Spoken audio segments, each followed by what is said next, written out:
अच्छा ये बताओ मैया भगवान कौन है? आप बताना चश्मों वाले भैया, भगवान कौन है? कितने भगवान होते हैं सनातन में? क्या नाम है एक का? भगवान को लेके हमारे सनातनी कंफ्यूज रहते हैं और मैं बार बार कंफ्यूजन मिटाता रहता हूं कि भगवान बहुत सारे नहीं होते। सनातन में देवता बहुत हैं, देवता 33 कोटि हैं, लेकिन भगवान तो एक हैं। भगवान एको ब्रह्म द्वितीयो नास्ति, ईश्वर एक, लेकिन वह एक ही अनेक रूपों में दिखाई पड़ते हैं। अनेक रूप रूपाय विष्णवे प्रभु विष्णवे। एक है पर वही राम, वही कृष्ण, वही नरसिंह, वही विष्णु, वही वामन, वही धनवंतरी, वही कच्छप, अनेक रूप हो गए। तो आप कंफ्यूज हो जाते हो कि राम का मंदिर अलग, कृष्ण का अलग, नरसिंह मंदिर अलग। तो तीन तो यही हो गए। तीन नहीं है, तीनों में एक परमात्मा की सत्ता है। कोई कंफ्यूजन है इसमें? हमारे भगवान के 24 अवतार हुए हैं। जहां जिस अवतार की जरूरत पड़ी वहां वो अवतार लिया। अच्छा, इतने सारे अवतारों की क्या जरूरत पड़ी? मुसलमान कहते हैं कि हमारे अल्लाह तो एक हैं। तो हमने कहा कि भाई आपके अल्लाह एक हैं, लेकिन हमारे भगवान एक तो हैं, पर अलग अलग काल खंड में, अलग अलग युगों में, अलग अलग भक्तों पे कृपा करने के लिए अलग अलग परिस्थिति के कारण अलग अलग रूप लेना पड़ा। उदाहरण से समझो, जैसे हिरण्यकश्यपु ने वरदान मांगा कि ना दिन को मरूं, ना रात को मरूं, ना अस्त्र से मरूं, ना शस्त्र से मरूं। तो अब बताओ, क्या हिरण्यकश्यपु के लिए राम का अवतार पर्याप्त था? क्या वो राम के अवतार से मरता? जोर से। क्या वो कृष्ण के अवतार से मरता? क्या वो वामन अवतार से मरता? क्या वो मत्स्य अवतार से मरता? क्या वो कच्छप अवतार से मरता? इसलिए भगवान को हिरण्यकश्यपु के लिए अलग अवतार डिजाइन करना पड़ा। बोलो हाँ। और हिरण्यकश्यपु के लिए क्या बनना पड़ा? आधा नर आधा सिंह, तो बराबर नरसिंह। तो भगवान ने नरसिंह अवतार हिरण्यकश्यपु को मारने, क्योंकि उसका जो वरदान था उसके अकॉर्डिंग अवतार लेना पड़ा, उसके अनुरूप अवतार लेना पड़ा। बोलो हाँ। अब राजा बलि यज्ञ कर रहे हैं, उनको रोकना है, तो वहां नरसिंह अवतार की जरूरत नहीं थी। वहां राम अवतार से काम नहीं होता, वहां कृष्ण अवतार से काम नहीं होता, वहां भिक्षुक अवतार चाहिए था। तो छोटे से वामन बन के आ गए। बोलो हाँ कि ना।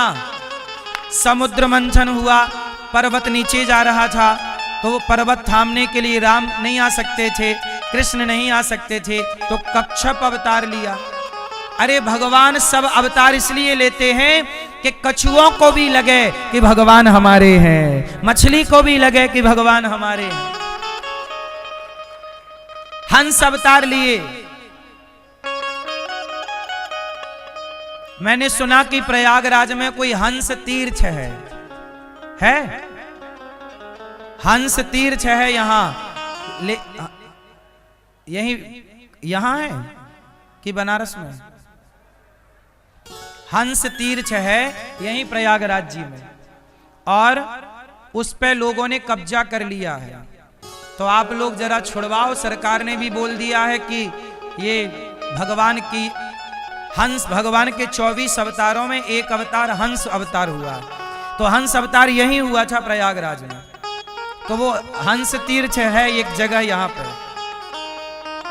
तो वहां पर अब कब्जा कर लिया कुछ लोगों ने। यहीं पे बता रहे थे कुछ लोग कि कब्जा कर लिया है, अतिक्रमण कर लिया है, तो उसे हटवाना चाहिए।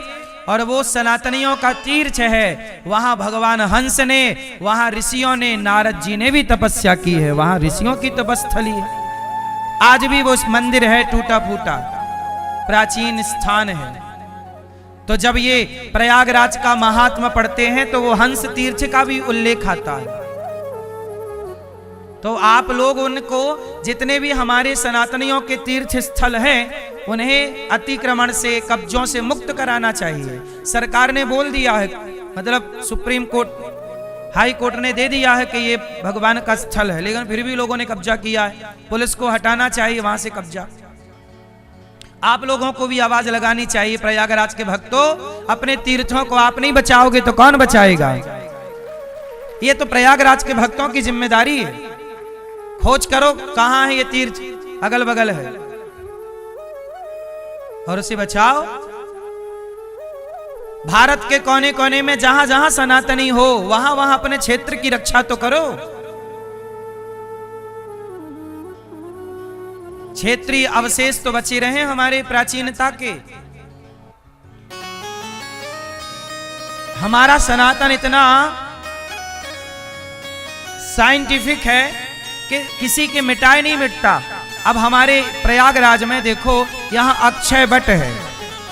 अक्षय वट है, अक्षय वट को मुगलों ने काट दिया था, आग डाल दी थी, जला दिया था, बड़ी बड़ी लोहे की चादरें डाल दी थी। मुगलों ने मिटाना चाहा, लेकिन अक्षय वट क्योंकि वो अक्षय है, इसलिए किसी के मिटाने वो मिटा नहीं, जहां की तहां खड़ा है। सनातन को थोड़ी कोई कुल्हाड़ी से काट सकता है, सनातन किसी की कुल्हाड़ी से नहीं कटता, सनातन किसी की आग से जलता नहीं है। खूब प्रयास किया मुगलों ने, लेकिन बट जो है ना अक्षय वट, उसे भी वो क्षति तो खूब पहुंचाए। मुझे भी दर्शन करने का मौका मिला अक्षय वट। तो आप लोग भी अपने तीर्थ स्थलों को संजो के रखिए, ये हमारी विरासत है। ये वही अक्षय वट है जहां भगवान राम आके बैठे थे, हनुमान जी आकर के विराजे। जहां भगवान बैठे हो, जिस वृक्ष की छाया में भगवान बैठे हो, उसे कोई क्या मिटाएगा? बहुत प्रयास किया स्वामी जी मुगलों ने, मिटा नहीं। इतिहास गवाह है ना इस बात का। इसलिए ये प्रयाग है, प्रथम यज्ञ की भूमि है, इसे कोई मिटा नहीं सकता। बोलो हाँ। सैकड़ों वर्षों तक इसे अल्लाहाबाद बनाए रखा, लेकिन फिर भी प्रयाग का अस्तित्व जिंदा रहा, और पुनः प्रयाग अपने अस्तित्व में आ गया, स्वरूप में आ गया। बोलो हाँ। तो आप भी ध्यान दीजिएगा। तो भगवान ने बहुत अवतार लिए हैं, उन अवतारों में एक अवतार राम, कृष्ण, ये सब अवतार हैं हम सनातनियों के। हमारा सनातन बड़ा है ना, इसलिए अनेक अवतार, अनेक लीला है, इसलिए अवतार अनेक है। तो भगवान ने पौंड्रक को मारा, काशीराज द्विविद का उद्धार किया, जरासंध को भीम भैया ने मारा। जरासंध मर ही नहीं रहा था, बीच से फाड़ दिया। भगवान ने एक दिन का उठाया, कहा ऐसे मारो, बीच से फाड़ो, एक भाग ऐसे एक भाग ऐसे। भीम भैया ने इस युद्ध करते समय भगवान को देखा, समझ गए काम करिए पर नजरें भगवान की ओर रखिए, तब जीत होगी। जरासंध को मार गिराया। उनके यहाँ राजाओं को बंदी बना रखा था जरासंध ने, भगवान ने राजाओं को मुक्त किया। सब राजाओं ने कहा कृष्णाय वासुदेवाय हरये परमात्मने प्रणतः क्लेशनाशाय गोविंदाय नमो नमः। भगवान ने सबको मुक्त किया। शिशुपाल, मैया आप शिशुपाल को जानती हो? मैया, ओ प्यारी माँ, शिशुपाल को जानते हैं आप लोग? क्यों, यहीं बगल में रहता आपके क्या? यहीं प्रयाग का था क्या? शिशुपाल भगवान को 100 गालियां रोज देता, और हमारे भगवान भी गजब, 100 गालियां सुनते चुप रहते। रोज 100 देता, आज भी 100, कल भी 100, परसों भी 100। एक दिन उसने अति कर दी, 100 पार कर गया, 101, और भगवान ने निकाला चक्र, काट दिया। राजा परीक्षित ने कहा कि गुरुदेव 100 गालियां सुनी, 101 हुई तो काटा, तो पहली गाली में क्यों नहीं काट दिया? तो सुखदेव जी ने कहा कि ये शिशुपाल भगवान कृष्ण की बुआ का लड़का था, बुआ का लड़का। तो पता चल गया कि इसकी मृत्यु कृष्ण के हाथ है। शिशुपाल की मां को पता लगा कि मेरे बेटे की मौत कृष्ण के हाथ है। तो बुआ दौड़ी दौड़ी कृष्ण के चरणों में आके गिरी, कन्हैया मेरे बेटे की हत्या तू करेगा तो तू लाला मुझे वचन दे, तू मेरे बेटे को क्यों मारेगा? तो भगवान बोले, मां मैं तेरे बेटे को वचन देता हूं कि तेरे बेटे की 100 गलतियां रोज माफ करूंगा, 100 गलतियां रोज माफ करूंगा, लेकिन 100 के बाद यदि एक भी बढ़ी मां तो फिर मुझे मारना पड़ेगा, क्योंकि गलतियां रोज जो करे उसे तो फिर एक दिन मरना ही पड़ेगा। तो मैं आपके प्रेम के कारण, आप मेरी बुआ हो, इसलिए आपके बेटे की कितनी गलतियां माफ? 100। तो भगवान ने वचन दिया था, इसलिए 100 गलतियां चुपचाप सुनते थे। इसलिए मेरी माँ, आप लोग भी थोड़ा अपने क्षमता को बढ़ाओ और 10-20 गलतियां तो आप भी सास की, बहू की, पति की, पत्नी की, अपनों की, भाई की, अपनों की गलतियां माफ करो।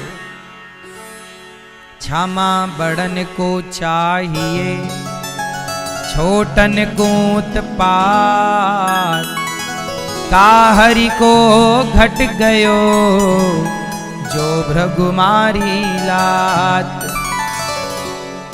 क्षमा बड़न को चाहिए और छोटन को उत्पात। इसलिए मेरी मां क्षमा किया करिए, क्षमा। भगवान ने क्षमा किया, आपको भी क्षमा कर देना चाहिए अपनों की गलतियां। अति जब हो तब अलग विषय, थोड़ी बहुत परेशान होने की जरूरत नहीं।